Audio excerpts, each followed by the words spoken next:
फिर से स्वागत है। हम डैम्प्ड ऑसिलेटर पर बात कर रहे हैं जो कि अंतिम क्लास, अंतिम मॉड्यूल। हमने इस इक्वेशन को डैम्प्ड ऑसिलेटर के संगत बनाया। बस एक बार फिर से शब्दों को दोहरा रहे हैं जो एक क्षय हुए गामा का डिसिपेशन है। यहाँ डिसिपेशन गुणक दिया है और एस इस एक्स का गुणक है जो कि रिस्टोरिंग बल तथा इसके संगत टर्म स्टिफनेस कांस्टेंट है। और हमें इस रिस्टोरिंग बल की आवश्यकता है क्योंकि इसके बिना आप पहली जगह ऑसिलेशन नहीं प्राप्त कर पा रहे हैं। और हमने स्वयं को यह कहने के द्वारा प्रेरित किया कि और यथार्थवादी पाने के लिए हमें सिस्टम में डिसिपेशन में बदलाव की जरूरत है और वह दूसरे टर्म के साथ संगत है। विभव का मॉड्यूल यहाँ है। डिसिपेशन गुणक वेलोसिटी के गुणा करने पर डिसिपेटिव बल होगा। दूसरे तरीके से कहें तो यह है कि डिसिपेटिव फोर्स वेलोसिटी के समानुपाती है। इन सभी बातों से हम इस इक्वेशन प्राप्त कर चुके हैं जो यहाँ आपके सामने है और अब इस मॉड्यूल में प्राप्त समाधानों को इस इक्वेशन के लिए प्राप्त करने का प्रयास करेंगे। वास्तव में पिछले मॉड्यूल में हमने पहले ही विलयन प्राप्त कर लिया था और मैंने यहाँ लिख दिया है और आप देखेंगे कि ये दो स्थिरांक C1 तथा C2 हैं, ठीक उसी प्रकार जैसे अनडैम्पर्ड ऑसिलेटर में यह होता है। मानक ऑसिलेटर दोनों स्थिरक प्रारंभिक अवस्था से निर्धारित करेंगे और हम इसके बारे में चिंतित होगा जब हम एक विशेष समस्या और फिर वहाँ एक पहला कार्यकाल है जो अनिवार्य रूप से क्षय के अनुरूप है। बस इसलिए इस कार्यकाल में डिसिपेशन गुणक गामा सही है और यह टर्म है जो हम अब एनालाइज करने जा रहे हैं और यह भी एनालाइज करेंगे कि शब्द के लिए क्या होता है। स्क्वायर रूट के भीतर क्वांटिटी का क्या होता है। आगे कोई विश्लेषण करते हैं। चलिए इस इक्वेशन को सरल एक छोटा सा सरल नोटेशनल सरलीकरण के अर्थ में लेते हैं। मैं इस क्वांटिटी गामा 2 m द्वारा p के रूप में कहने जा रहा हूं और इस क्वांटिटी यहाँ स्क्वायर रूट के तहत वास्तव में पूरी राशि एक लंबे समय के साथ स्क्वायर रूट के साथ मैं इसे q के रूप में कहना चाहता हूं। यह सिर्फ संकेतन और जब मैं यह करते हैं और वापस इक्वेशन में सब्स्टिट्यूट है यह इक्वेशन जो हमें प्राप्त होगी। वास्तव में मैं इसे थोड़ा सरल कर सकता हूं यह कहकर कि t का x t c में माइनस से शक्ति के बराबर है 1 शक्ति q प्लस c2 शक्ति माइनस से qt।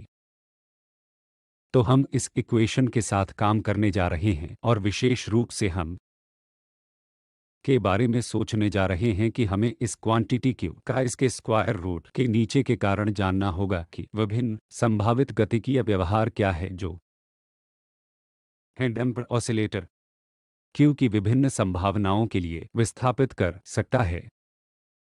अब हम एक मामले से शुरू करते हैं जो यह दर्शाता है कि gamma square 4m square minus से एस m शून्य या से अधिक है। आप कह सकते हैं कि इसके डिसिपेशन के माध्यम से प्रबल है केवल इसलिए कि गामा स्क्वायर टर्म से स्टीफन्स गुणक बड़ा है। इस मामले में आई विलयन लिख सकते हैं। मैं विलय वापस लिख सकता हूं कि टी का एक्स टी पी में शून्य से पी में माइनस से ई शक्ति के बराबर होगा। तो मेरे पास सी शक्ति है क्यू टी प्लस सी2 शक्ति माइनस क्यू टी शून्य से तो सिद्धांत में समाधान होना चाहिए कि हम चाहते हैं, लेकिन हम यह एक रूप प्राप्त करना चाहते हैं ताकि थोड़ा और साफ तौर पर आदर्श रूप से समझ पाएं। मैं चाहता हूं यदि मेरा समाधान इस तरह लग रहा हो तो कुछ चिन्ह omega omega delta T plus 5 हो सकते हैं, क्योंकि यह बहुत स्पष्ट है कि क्या हो रहा है। आइए इस समाधान को लिखने का प्रयास करें, जो कि इस तरह दिखेगा कि हमारे कार्य का अगला कदम यह करने के लिए कि हमारा यह दो स्थिरांक C1 और C2 है, इसे आसान बनाने के लिए मैं उन दो स्थिरांक C1 और C2 को दो अन्य स्थिरांक D1 और D2 की जगह देने जा रहा हूं। मुझे इस तरह से करने की स्वतंत्रता है, जो कि नए स्थिरांक D को C1 प्लस C2 परिभाषित करना है और D2 C1 0 से 2 0 से करना है। इन रेडेफिनिशन के साथ तो मैं मूल रूप से दो स्थिरांक C1 और C2 दो नए स्थिरांक D1 और D2 प्रतिस्थापित करने के लिए जा रहा हूं, और अब मुझे C1 और लिखने दो C2 D1 और D2 के संदर्भ में इसका एक प्रश्न है। दो स्थिरांक मूल रूप से दो अज्ञात जिनका निर्धारण मुझे करना है। मैं C1 जैसा D1 प्लस के रूप में लिख सकते हैं D2 को 2 द्वारा विभाजित, और C2 D1 माइनस से D2 2 द्वारा विभाजित हो जाएगा। अगले चरण यह दो क्वांटिटी यहाँ यह और इस यहाँ सब्स्टिट्यूट है। यह C2 में स्थानापन्न और यह C में सब्स्टिट्यूट 1, और अगर मैं करता हूं, मैं इक्वेशन है कि इस तरह लग सकता है कि मिल रहा है। अगला चरण केवल D1 टर्म और D2 टर्म को अलग से एकत्र कर लिया जाता है, और फिर हम देखेंगे कि अब नए रूप में यह बहुत सरल हो जाएगा। अब हम D1 और D2 टर्म को अलग करते हैं, जिसमें t का x इस तरह हो जाएगा। अब अगला कदम यह पहचानने के लिए है कि इस कार्य में मैंने लिखा है नोथिंग, लेकिन साइन हाइपरबोलिक फंक्शन या वास्तव में अपनी कोस हाइपरबोलिक फंक्शन, और इसी प्रकार मैंने इसे लिखा है साइन हाइपरबोलिक फंक्शन ही के क्यू को प्लग इन करें तो आप इस चीज में मुझे वापस में इक्वेशन मिलेगा। यह ऐसा लग सकता है यह हमारे लिए अच्छी तरह से पर्याप्त है, लेकिन चलिए एक कदम आगे चलते हैं और बढ़ते हैं और इसे थोड़ा और अधिक सरल करने करें। लेकिन ऐसा करने के लिए मुझे कुछ प्रारंभिक स्थिति मान लेना होगा। मुझे लगता है कि पर एस टी 0 के बराबर x 0 के बराबर है। यदि मैं इस इक्वेशन में इस प्रारंभिक अवस्था को प्लग में डालूंगा तो यह मुझे QT का निम्नलिखित कोस h देगा, जबकि QT का साइन h देगा होगा 0 1 t 0 के बराबर है, जो इस स्थिति में यह केवल मुझे बताता है कि 0 के बराबर है। तो एक प्रारंभिक शर्त मानकर जो हमने प्राप्त किया है वह है कांस्टेबल से 0 में से 1 यह बाहर आ गया है, तो हम अभी भी के साथ छोड़ दिया जाएगा एक और स्थिरांक, यह निर्धारित करने के लिए कि हम अभी भी एक और प्रारंभिक स्थिति की आवश्यकता है। लेकिन हम अभी भी आगे जा सकते हैं और हल निर्धारित किए बिना लिख सकते हैं। दूसरा स्थिरांक g के बराबर है 1 0 के बराबर है। मुझे इसका हल लिखने दें इस रूप में, या विलयन पर्याप्त रूप से देखने को मिलता है कि हम वास्तव में हल को स्केच कर सकते हैं और व्यवहार को देख सकते हैं। इसका एक संयोजन या वास्तव में दो संभावित कार्यों का गुणनफल एक है एक समय के फलन के रूप में चरघातांकी फलन है, यह क्वांटिटी चरघातांकी रूप से क्षय हो रही है। आइए हम स्वयं को याद दिलाते हैं कि पी गामा और एम पर निर्भर है, लेकिन दोनों पॉजिटिव हैं, तो पी एक क्वांटिटी है जो कि शून्य से अधिक है। तो यह हमें गारंटी देता है कि यह समारोह तेजी से क्षय हो रहा है, और इसी प्रकार इस समारोह साइन हाइपरबोलिक फंक्शन मोनोटोनिकली में बढ़ता है, और हम भी जानते हैं कि वास्तव में हमारी एक शर्त यह थी कि Q शून्य से अधिक है। अब हम इन दो कार्यों का उत्पाद है, एक जो चरघातांकी क्षय हो रहा है, दूसरे एक जो तेजी से बढ़ रहा है।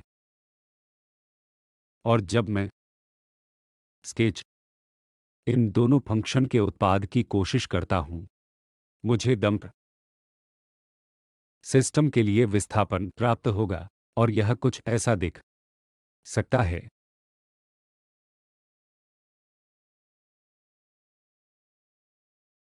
मान लीजिए यह एक वक्र है जो मान गामा 1 के संगत है, जहां गामा एक डिसिपेशन गुणक के लिए संभावित मान में से एक है। और मुझे भी स्पष्टता के लिए प्लॉट एक और वक्र इस तरह कुछ लेने दें, और हम कहते हैं कि यह गामा 2 के बराबर है, और वे गामा 1 और गामा 2 दोनों दो अलग अलग डिसिपेशन गुणक के संभावित मान हैं। वे इस तरह हैं कि गामा 1 गामा 2 से अधिक है। और शारीरिक रूप से यह क्या कहता है? यह मुझे बताता है कि यदि मैं डिसिपेशन गुणक को बढ़ता रहता है, या यदि मैं एक विस्कोस माध्यम में एक ऑसिलेटर डाल देता हूं और विस्कोसिटी वास्तव में बड़ी और बड़ी होती जाती है, जिस स्थिति में अधिकतम विस्थापन जो आप प्राप्त करेंगे, इसलिए अधिकतम विस्थापन यहां इस मान के संगत है। अधिकतम विस्थापन घटता रहता है, जो केवल तभी होता है जब माध्यम अधिक से अधिक विस्कोस हो। आप अपेक्षा नहीं करेंगे कि ऑसिलेटर को एक बड़ी मात्रा में विस्थापित किया जाए, क्योंकि शारीरिक रूप से यह मात्रा में देता है जो होने की उम्मीद है। जब एक ऑसिलेटर डिसिपेटिव माध्यम में होता है, तो अंत में हमें यह भी चिंता करनी चाहिए कि विलयन स्वयं है, अर्थात 4m स्क्वायर द्वारा गामा स्क्वायर मीटर है, एस से अधिक है। फिर से खुद को याद दिलाने के लिए, तो डिसिपेशन स्टिफनेस गुणक पर हावी है। ऐसी स्थिति में हमने विलयन लिख लिया है, और एक है जिसका रेखाचित्र है। मूल रूप से यह बताता है कि दोलन नहीं हो सकते। यदि आपको किसी मानक ऑसिलेटर के लिए गति के मूल इक्वेशन को याद है, तो आपको या तो पाप या कोस फलन या साइन तथा कोस फलन का संयोजन प्राप्त होता है। इस मामले में से किसी भी मामले में आप भौतिक रूप से देखते हैं कि एक ऑसिलेटिंग समाधान है, यहाँ डिसिपेटिव की उपस्थिति में है। कम से कम एक संभव स्थिति में जहां इस स्थिति से संतुष्ट है, आप ऐसी स्थिति रख सकते हैं जहां कोई ऑसिलेशन संभव नहीं है। उदाहरण के लिए, शारीरिक रूप से यदि आप प्रयास करें और मान लें कि एक ऑसिलेटर अत्यधिक विस्कोस माध्यम में स्थापित हो और आप इसे एक पुश देते हैं, यदि आप सोचेंगे कि सिस्टम केवल संतुलन पोजीशन पर आएगा, तो यह ग्राफ ही हमें इससे अवगत कराएगा। अब हम दूसरे प्रकरण पर जाएं। आइए हम यहाँ नीचे लिखे मूल समाधान से को फिर से शुरू करें। तो मैं यह मेरे सामने यहाँ है। मैं Q को शून्य के बराबर रखने के लिए जा रहा हूं। तो अगर मैं यह करता हूं, तो यह इक्वेशन काफी सरल बनाता है। T का एक x बस c हो जाएगा 1 की शक्ति माइनस से pt प्लस c2 की पावर में et, जो होगा बस यह कहने के लिए संगत है कि इसके c1 प्लस c2 में है की पावर माइनस से pt, और c एक स्थिरांक है और c2 भी एक स्थिरांक है, इसलिए दो स्थिरांक एक अन्य स्थिरांक है तो मैं एक सिंगल कांस्टेंट के लिए दो अलग नाम रखने की जरूरत नहीं है। मैं सिर्फ इसे सी मैं कहूंगा ए शक्ति माइनस से पीटी। पहले के मामलों की हम बाहर निकाला था, हम हमेशा दो समाधान और सी एक और सी दो था। क्या इन विलयनों में से प्रत्येक के संग स्थिरांक हैं? उदाहरण के लिए डैम्प्ड ऑसिलेटर के लिए एक सामान्य विलयन में यह दो भाग थे। यहाँ यह पहला भाग है जो आप चाहते हैं कि आप इसे x के रूप में t कहा जा सकता है, और वहाँ दूसरा भाग है जो आप इसे t के x2 के रूप में कहा जा सकता है। ये दो रैखिक स्वतंत्र विलयन हैं, इसलिए यदि आपको प्रथम मॉड्यूल से ऑसिलेटर याद है तो हमने कहा कि क्योंकि गति का इक्वेशन सेकेंड ऑर्डर सामान्य डिफरेंशियल समीकरण, तो आपके पास दो रेखीय स्वतंत्र विलयन होने चाहिए, और डैम्प्ड ऑसिलेटर के लिए इसका एक द्वितीय कोटि साधारण डिफरेंशियल समीकरण है, इसलिए यह सेकेंड ऑर्डर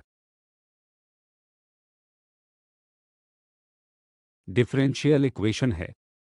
इसके दो रैखिक स्वतंत्र पद हैं जिन्हें आप कह सकते हैं कि सामान्य हल का मात्र योग है। इन दोनों रेखीय रूप से स्वतंत्र विलयन है, और हमने यह आपके विश्लेषण के मामले में पाया।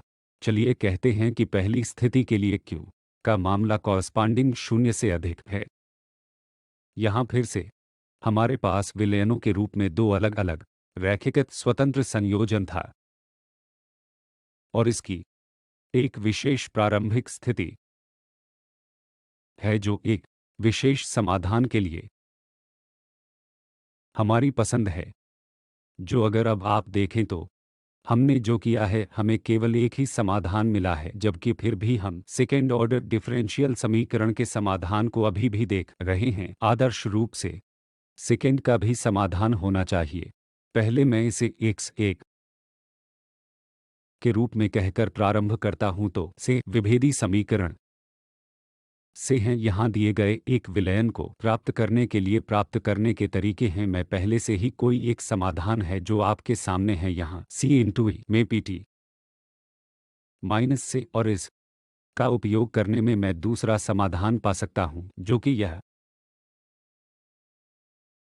करने का गणितीय तरीका है। और अगर आप किसी पर वापस जाना मूल विभेदी समीकरण आप कर सकते हैं। वास्तव में किताब आपको बता देगी कि कैसे करना है, कुछ मैं यहाँ नहीं करने के लिए जा रहा हूँ। दूसरी ओर हम एक बार फिर से एक और समाधान का अनुमान लगा सकते हैं। वहाँ सेकंड समाधान का अनुमान लगाने के लिए कुछ आधार होना चाहिए। क्षार यह है कि हम पहले से ही जानते हैं कि दो विलयन जो हमें प्राप्त होता है वह रैखिक स्वतंत्र होना चाहिए, जिसका मतलब है कि मैं एक समाधान यहाँ है और अब मेरा लक्ष्य दूसरे समाधान को लिखने के लिए है, और दूसरे समाधान पर शर्त यह है कि यह पहले से दूसरे शब्दों में से स्वतंत्र होना चाहिए। एक्स टी के दो नोट कुछ निरंतर बार एक्स टी में से एक, तो मैं सिर्फ यह एक्स द्वारा एक और निरंतर द्वारा एक गुणा नहीं कर सकते। यह सरलतम बात क्या है, मैं इस प्रकार कर सकता हूं कि x2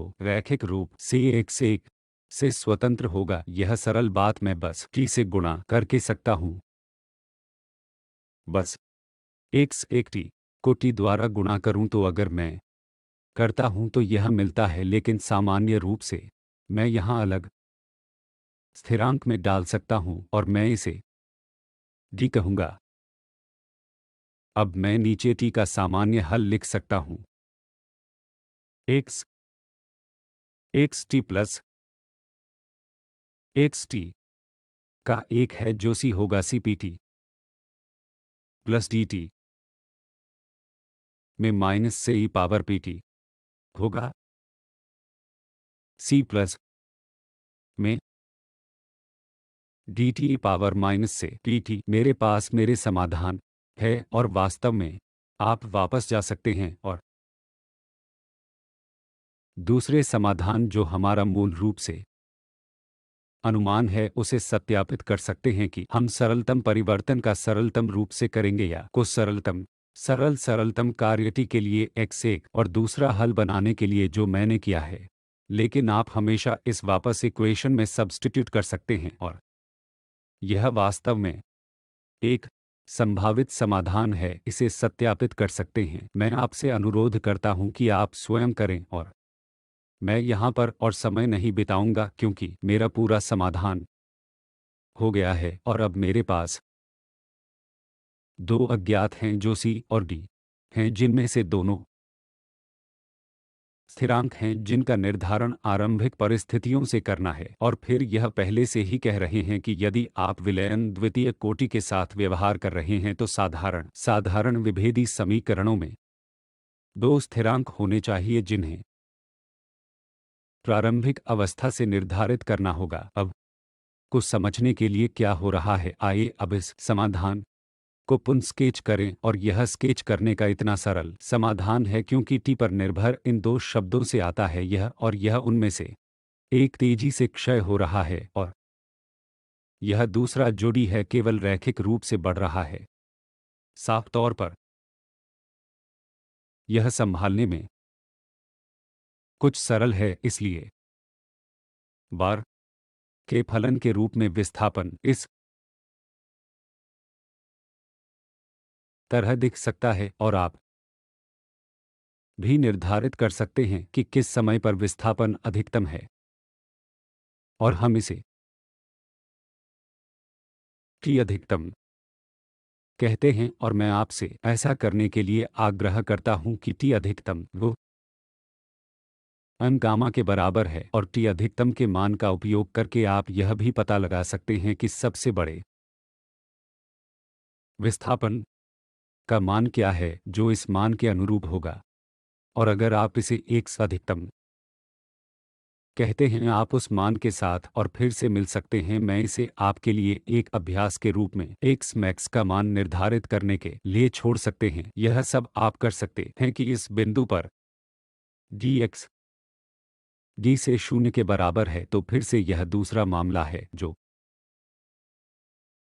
अक्सर का मामला कहा जाता है q 0 के बराबर। यह क्या है जो क्रांतिक अवमंदन कहलाता है।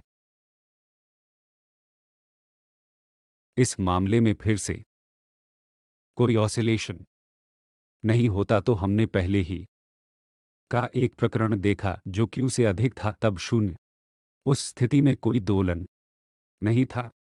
और फिर इस में Q का विशेष मामला 0 के बराबर है। सिस्टम पूर्ण रूप से डंप है। आप इसे किसी सिस्टम अथवा ऑसिलेटर को से पुश करते हैं जो विस्कोस माध्यम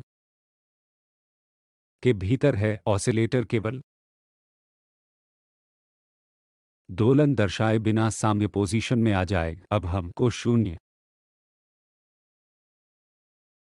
से कम Q की स्थिति पर देखते हैं तो यह एक सामान्य समाधान हमारे सामने है। और अब जब Q 0 से कम है क्वांटिटी स्क्वायर रूट के भीतर नेगेटिव हो जाता है, जिसका अर्थ है कि यह स्थिति है क्योंकि Q 0 से कम है। यह S द्वारा m द्वारा गामा वर्ग से अधिक 4m स्क्वायर द्वारा किया जा रहा एक मामला है। इस स्थिति में बल रिस्टोरिंग बल या डिसिपेशन गुणक पर प्रभावी स्टिफनेस गुणक है। तो आप कल्पना कर सकते हैं कि यह दुर्बल डिसिपेशन का एक मामला है। तो मैं इस क्वांटिटी को स्क्वायर रूट के नीचे अलग से पुनः लिखना शुरू कर सकता हूं। मैं यह करके शुरू करता हूं कि मेरे पास यह गामा स्क्वायर गुणा 4 मीटर स्क्वायर माइनस s बटा a है। चूंकि s बाई m गामा वर्ग 4m स्क्वायर द्वारा अधिक है तो यह 0 से 1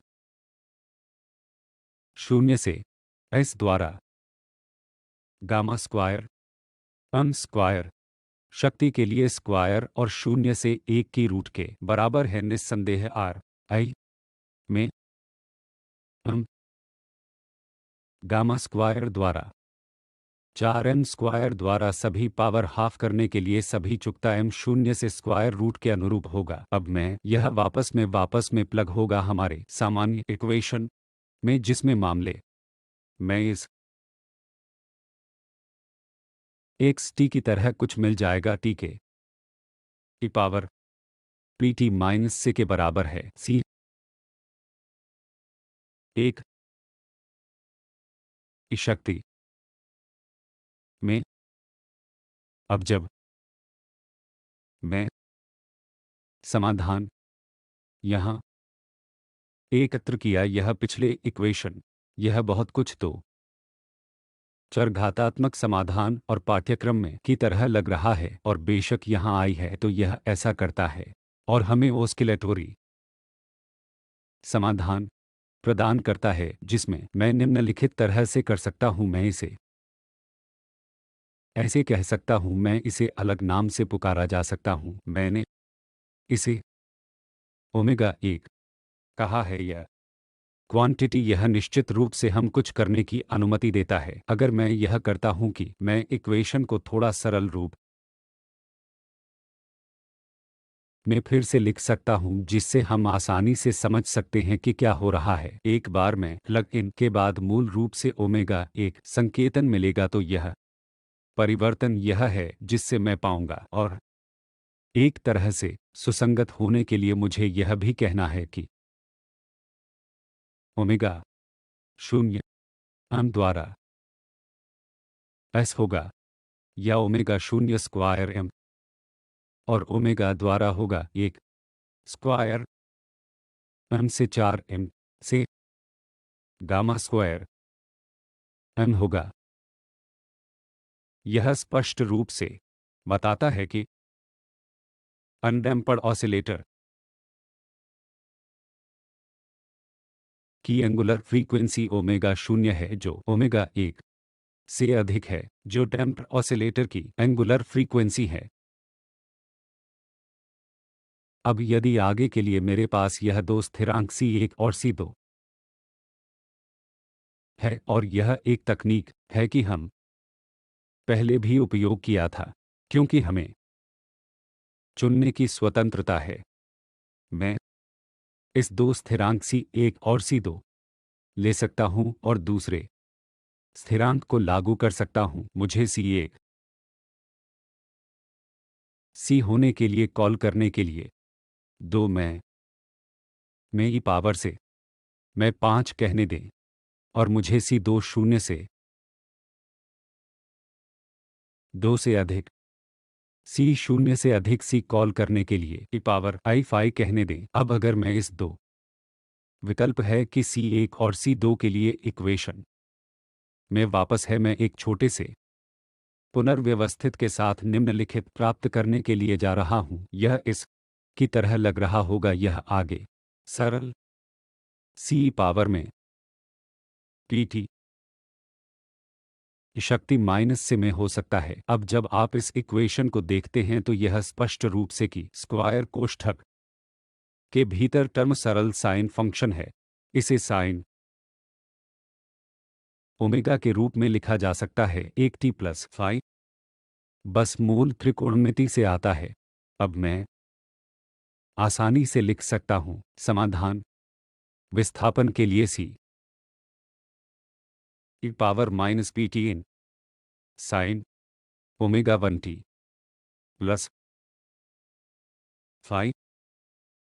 वह उल्लेखनीय अर्थ यह है कि उस मामले के लिए जब Q शून्य से कम है, जहां स्टिफनेस गुणक से डिसिपेशन गुणक पर हावी है, हम क्या प्राप्त करते हैं?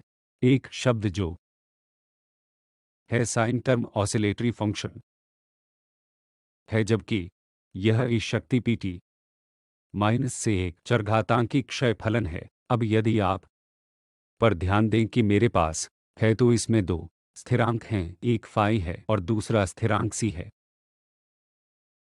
शुरू में हमारे पास दो स्थिरांक C1 और C2 यहाँ, यह और इस, और वे जहाँ।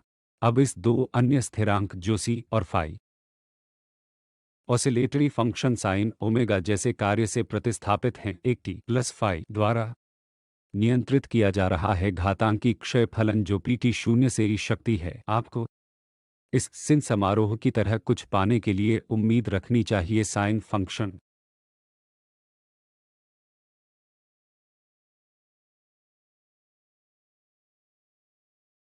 तो क्षय हो रही प्रोफाइल यहाँ ई पावर माइनस से पीटी है। इस दूरी को यहाँ से यहाँ तक के लिए यहाँ से हमारे लिए एक पूर्ण समय अवधि के लिए परिभाषित किया जाएगा इस बिंदु तक, और यह हमारे बार अवधि ठीक कहा जाता है के लिए संगत होगा। यह 2p से ओमेगा तक के अनुरूप होगा, और बेशक यह तब 2 बार होगा कि बार अवधि 2t1 और यह 3t1 के साथ संगत होगा। और इसलिए तो जब आप अंत में समाधान पर देखो आप कुछ है कि अंतर्ज्ञान करने के लिए अपील करने के लिए लगता है कि देखते हैं तो तुम है, और ऑसिलेटर सॉल्यूशन जो द्वारा मॉडुलेट है और तेजी से क्षय हो रहे प्रोफाइल स्पष्ट है। क्षय की भूमिका जो वास्तव में इस के भीतर अंतस्थापित है क्योंकि पी गामा 2 एम गामा द्वारा गामा है आपका डिसिपेशन गुणक है। विस्थापन होता है जो समय के फलन के रूप में घटता है। उदाहरण के लिए जब आप कोई प्रयोग करते हैं तो आप एक सरल पेंडुलम लेते हैं और इसे ऑसिलेटर करने देते हैं। यह ठीक वही है जिसे आप डिसिपेटिव मीडियम की उपस्थिति में देखते हैं। सफलतापूर्वक पेंडुलम का अधिकतम विस्थापन अनिवार्य रूप से घटता रहता है और अंत में रुक जाता है, और यह भी हमें एक और बिंदु यहाँ बताता है कि अगर गामा 0 के बराबर है, जिसका मतलब है कि मैं माध्यम में पर डिसिपेशन नहीं है, किसी भी एनर्जी की मैं सिस्टम में डाल रहा हूँ वहाँ हमेशा रहेगा। तो अगर ऐसा है तो p 0 के बराबर होगा, और फिर हल केवल के बराबर होगा। और यदि आपको याद है कि गामा 0 मतलब है कि ओमेगा 1 ओमेगा 0 के बराबर है, यह केवल C sine omega 0 t plus phi तक कम होगा। और यह आप जानते हैं कि किसी भी के साडिसिपेशनथ मानक हार्मोनिक ऑसिलेटर के लिए हल है। हम देखते हैं कि के क्षय में को आप ऑसिलेशन प्राप्त करते हैं कम से कम एक संभव स्थिति में जिसका एम्पलीट्यूड सफलतापूर्वक घटता है। और अगर आप की सीमा ले कोई डिसिपेशन 0 के बराबर गामा के बराबर है, आप को मानक ऑसिलेटर के संगत विलयन का पुनर्प्राप्त करते हैं। मैं इस मॉड्यूल को से बंद कर दूंगा तथा बाद के अनुवर्ती मॉड्यूल में हम पर भी विचार करेंगे जिसमें प्रभाव शामिल होंगे। ये ऑसिलेटर को प्रेरित करने वाले दोलित्र को अन्य प्रकार से एनर्जी प्रदान करते रहेंगे जो पूर्ण हो जाएगा।